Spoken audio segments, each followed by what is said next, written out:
This evening, Eric Johnson is a 6-year vet of the U.S. Navy and a longtime member of our roundtable. He wrote a book, No Greater Calling, that we've been talking about here. And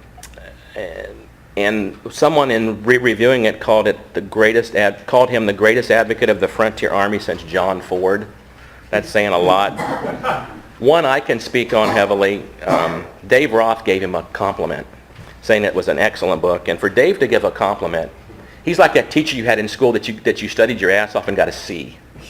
So if he gives you a compliment and it's an A compliment, it means something. His talk tonight is a bright example of heroism. Caspar Collins in the Battle of the Platte River Bridge, which happened just a couple months after the Civil War. So it is Indian War, but I think most of the guys involved were Civil War vets. So would you please welcome our friend, Eric Johnson.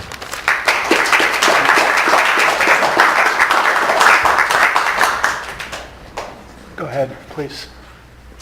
One more. There we go. There we go. You know, a lot has been said about No Greater Calling. It was published 2 years ago. I've been reviewed a couple places, very glowing reviews. I've met people much smarter than I who have said it's good work. I could name drop, but I won't name drop Dr. Paul Hutton or anyone else, but I've been told it's good work. And perhaps more importantly, I've been told it's important work. And that's pretty rewarding, if I can say so myself.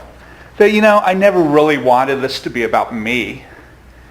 But the one thing I've really latched on to is that greatest advocate of the frontier army since John Ford. How very, very cool is that? You know, if you look at John Ford there, other than the obvious physical resemblance, you may not see it, I left the sunglasses at home, but other than the obvious physical resemblance, we do have a lot in common. We are both ex-Navy men. I think he outranked me. I'm not sure what his rank is. Perhaps somebody can tell me. Go ahead, Tim. We both found our greatest successes in the West. John Ford having directed what's popularly known as the Cavalry Trilogy. I'm sure most of us have seen them countless times. My favorite one's Fort Apache. Just Henry Fonda and Shirley Temple, but that's just me. I know some people find their preference in others. But you know, John Ford's books, movies have stood the test of time. I've written a book which has found itself in over 40 different libraries. Harvard, Berkeley, Vanderbilt, even a library in New Zealand. I mean, the idea of little hobbits or whatever after exploring Middle Earth would go to a library in New Zealand and read my books. It's like really cool as well. But one advantage John Ford had that I don't have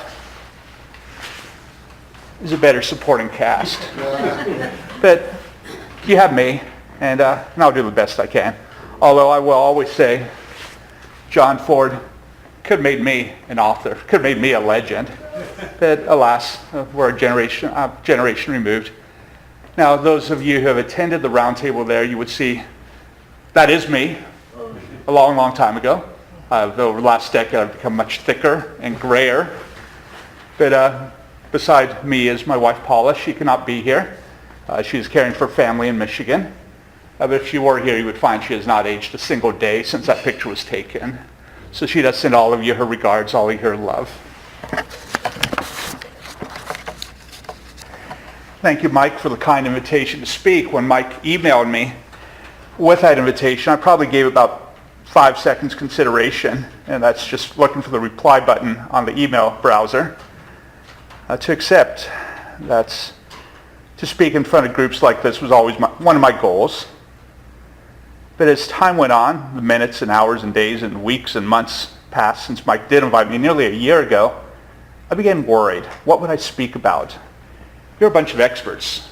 You know the Civil War like the back of your hand. What exactly could I add to the contribution? So I do have a confession to make right now. I'm not an expert. I worked really hard for a decade to do what I did, but I'm not an expert. You've been exposed to authors who by their very word in speech or in writing could take you to a faraway time, a faraway place. And again, I'm sorry, that is not me. My book has been described dismissively in some quarters as just a list of names. And you know what? Guilty as charged. My book is a giant list of names. 1,100 soldiers were killed in action during the Indian Wars. And as a veteran, I believe that those men are deserving the dignity of having their names remembered. Okay. Just a list of names. Go ahead, Tim.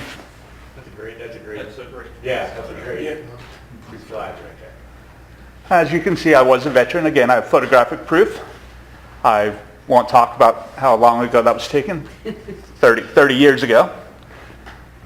Where did the years go? I was stationed aboard the USS Parche.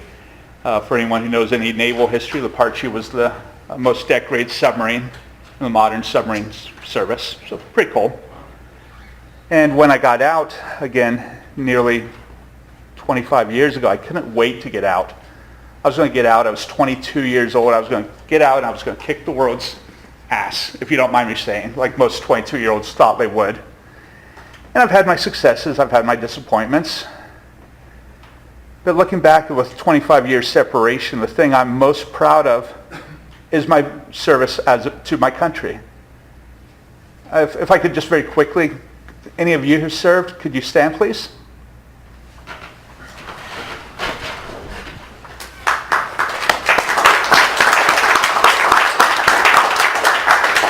Thank you all for your own service.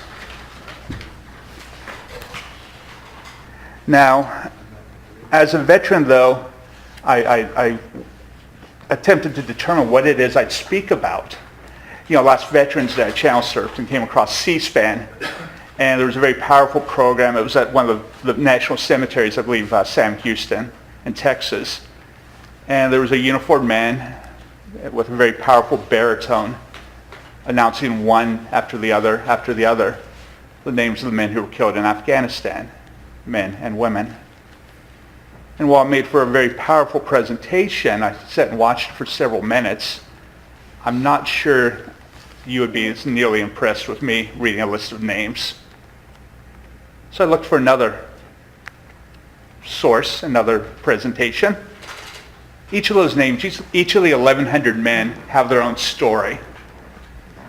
My goal always was that historians more talented than I would latch on to the individual names and discover the individual stories.